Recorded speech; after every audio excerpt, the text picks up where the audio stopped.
दोस्तों, जगन्नाथ रथ यात्रा कल से शुरू हो रही है, यानी कि 7 जुलाई से शुरू हो रही है।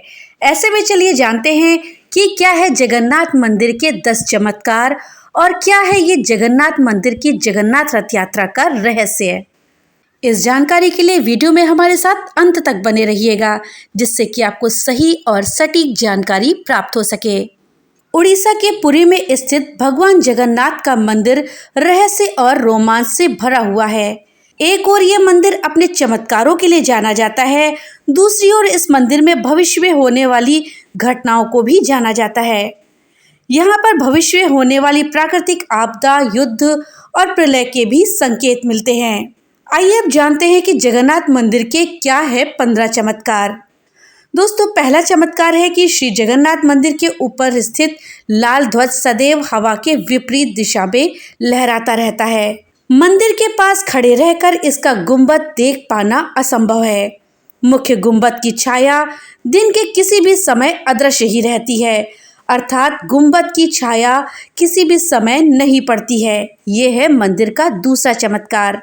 मंदिर का तीसरा चमत्कार है पुरी में किसी भी स्थान से आप मंदिर के शीर्ष पर लगे सुदर्शन चक्र को देखेंगे तो वो सदैव आपको अपने सामने ही दिखेगा। जगन्नाथ मंदिर का चौथा चमत्कार है सामान्य दिनों के समय किसी भी समुद्र तट पर हवा समुद्र से जमीन की तरफ आती है और शाम के दौरान इसके विपरीत, लेकिन पुरी में इसका उल्टा होता है, अर्थात यहाँ पर हवा जमीन से समुद्र की ओर जाती है। यह दुनिया का सबसे बड़ा रसोई घर है। 500 रसोइये और 300 सहयोगियों के साथ बनता है भगवान श्री जगन्नाथ जी का प्रसाद और लगभग 20 लाख भक्त यहाँ पर भोजन कर सकते हैं। जगन्नाथ मंदिर का छठा चमत्कार है कि कहा जाता है कि मंदिर में प्रतिदिन 20,000 लोगों के लिए ही प्रसाद बनाया जाता है, लेकिन त्योहार वाले दिन 50,000 लोगों के लिए बनाया जाता है। लेकिन ये कहा जाता है कि यदि किसी दिन लाखों लोग भी आ जाएं तो भी प्रसाद ग्रहण करके ही जाते हैं, प्रसाद में कोई कमी नहीं आती है। मंदिर का सातवां चमत्कार है कि मंदिर की रसोई में प्रसाद पकाने के लिए 7 बर्तन एक दूसरे पर रखे जाते हैं और सब कुछ लकड़ी पर ही पकाया जाता है। इस प्रक्रिया में शीर्ष बर्तन में सामग्री पहले पकती है, अर्थात ऊपर वाले बर्तन में सामग्री पहले पकती है, फिर क्रमशः नीचे की ओर पकना शुरू होती है, अर्थात सबसे पहले सबसे ऊपर के बर्तन का सामान पकता है, फिर उसके नीचे का, फिर उसके नीचे का।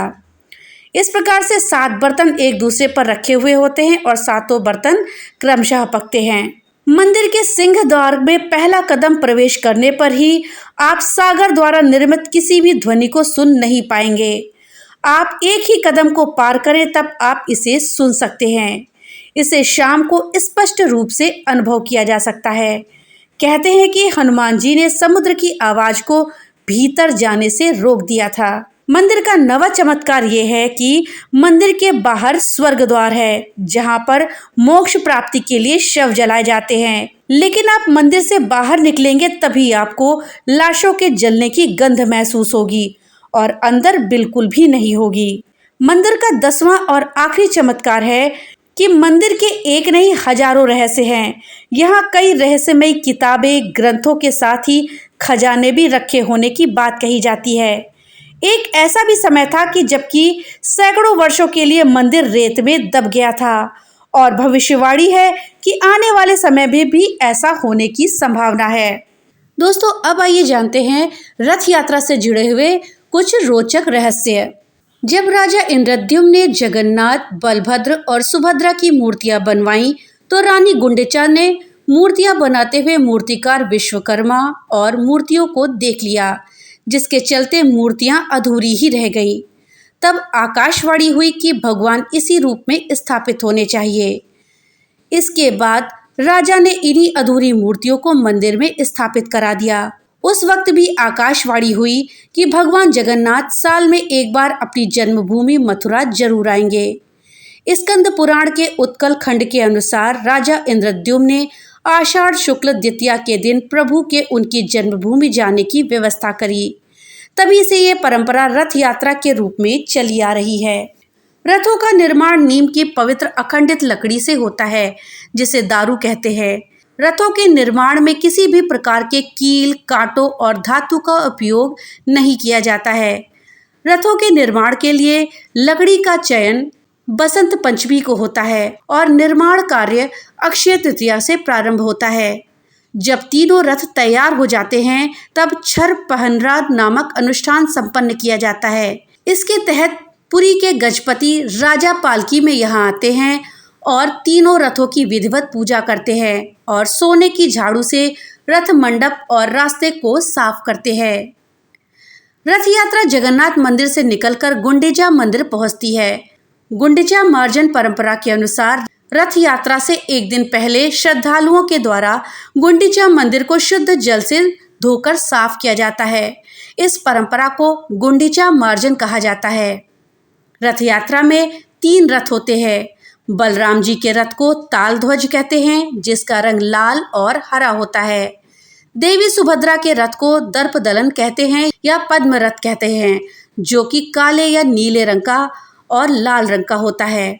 जबकि भगवान जगन्नाथ के रथ को नंदी घोष या गरुड़ ध्वज कहते हैं। इसका रंग लाल और पीला होता है। रथ यात्रा में सबसे आगे बलराम जी का रथ और उसके बाद बीच में सुभद्रा जी का रथ और सबसे पीछे श्री जगन्नाथ जी का रथ होता है।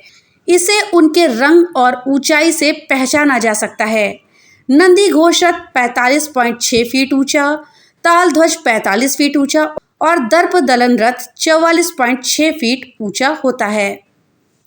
रथ यात्रा के 15 दिन पहले भगवान जगन्नाथ को 108 कलशों से शाही स्नान कराया जाता है, जिसके चलते वो बीमार पड़ जाते हैं और तब उन्हें 15 दिनों के लिए एक अलग कक्ष में सुलाया जाता है, जिसे ओसर घर कहते हैं।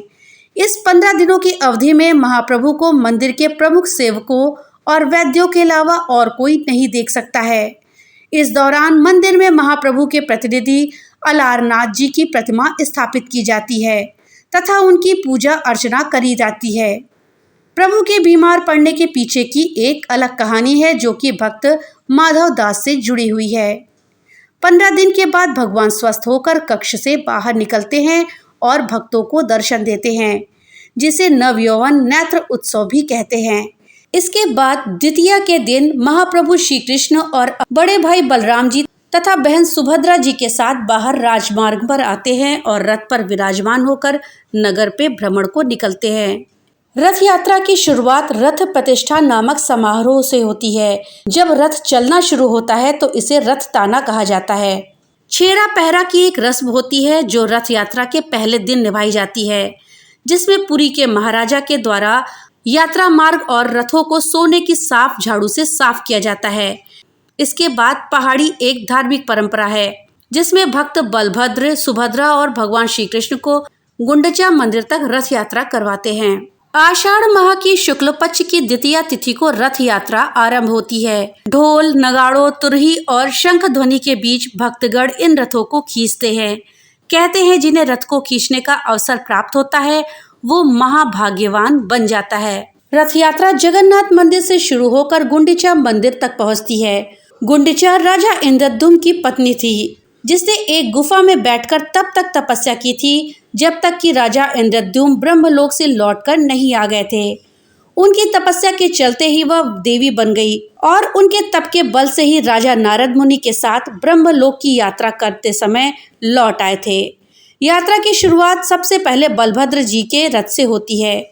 उनका रथ ताल ध्वज के लिए निकलता है। इसके बाद सुभद्रा के पद्म रथ की यात्रा शुरू होती है और अंत में भगवान जगन्नाथ जी के रथ नंदी घोष को बड़े बड़े रस्सों की सहायता से खींचना शुरू करते हैं। गुंडीचा माँ के मंदिर तक जाकर ये रथ यात्रा पूरी मानी जाती है।